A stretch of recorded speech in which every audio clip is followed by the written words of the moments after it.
করলাম, দুজনের সাথে শেয়ার করলাম, যা হলো লিখছি এই ডেটে আমি আগে শেয়ার করেছি।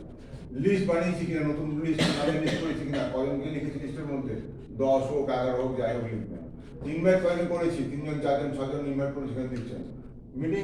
মিটিংয়ে এসছে কিনা, ইয়েস মিটিংয়ে এসছি, কাকে নিয়ে এসছেন কিনা, 3 জনকে নিয়ে এসছি, একজন বলবেন। টিম ওয়ার্ক, তাদের সাথে আপডেট কথা বলেছেন কিনা সেটা ইয়েস করে লিখবেন। ফলো আপ করছেন কিনা ইয়েস করে লিখবেন। ওই ইয়েস তাদের কয়জনকে ফলো করেন কি করে লিখবেন। প্রত্যেক দিন যদি ফলো করেন, এন্ড অফ দ্য মান্থ দেখবেন আমরা রেজাল্টটা কি দাঁড়াচ্ছে। ঠিক আছে, বুঝতে পারছি?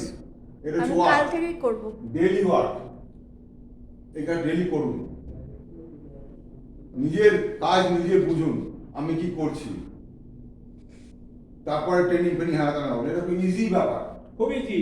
এই 7টা জিনিস রোজ করলে ইউজ করুন। রেগুলার কথা পড়া ইউজ করছেন, লিখুন এতগুলো পড়াটা ইউজ করুন।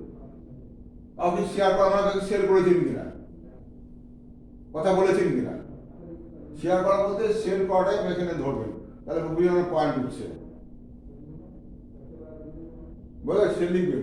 লিস্ট কয়জন লিস্ট করেছে, নতুন লোকের লিস্ট, নতুন লোককে এখানে আমরা লিস্ট ঢুকিয়েছেন কজনকে সে লিখবেন। আমি রেগুলার, আমি যত নতুন লোক হয় আমি মোবাইলে সব রাখা থাকে, আমি বাড়ি থেকে লিখি এতগুলোকে আমি লিস্টে বানাই। রেগুলার আমার কাছে আমাদের ভোটে অ্যাভারেজে 4 থেকে 5টা লোক আমাদের রেগুলার আমার আজকে ডেটে কয়জনের সঙ্গে কথা হলো? ঠিক আছে। তাদের ইনভাইট করলাম পরের কোনো মিটিংয়ে, আসলো না সেটা না, ইনভাইট তো করেছি আমি। বুঝতে পারছি।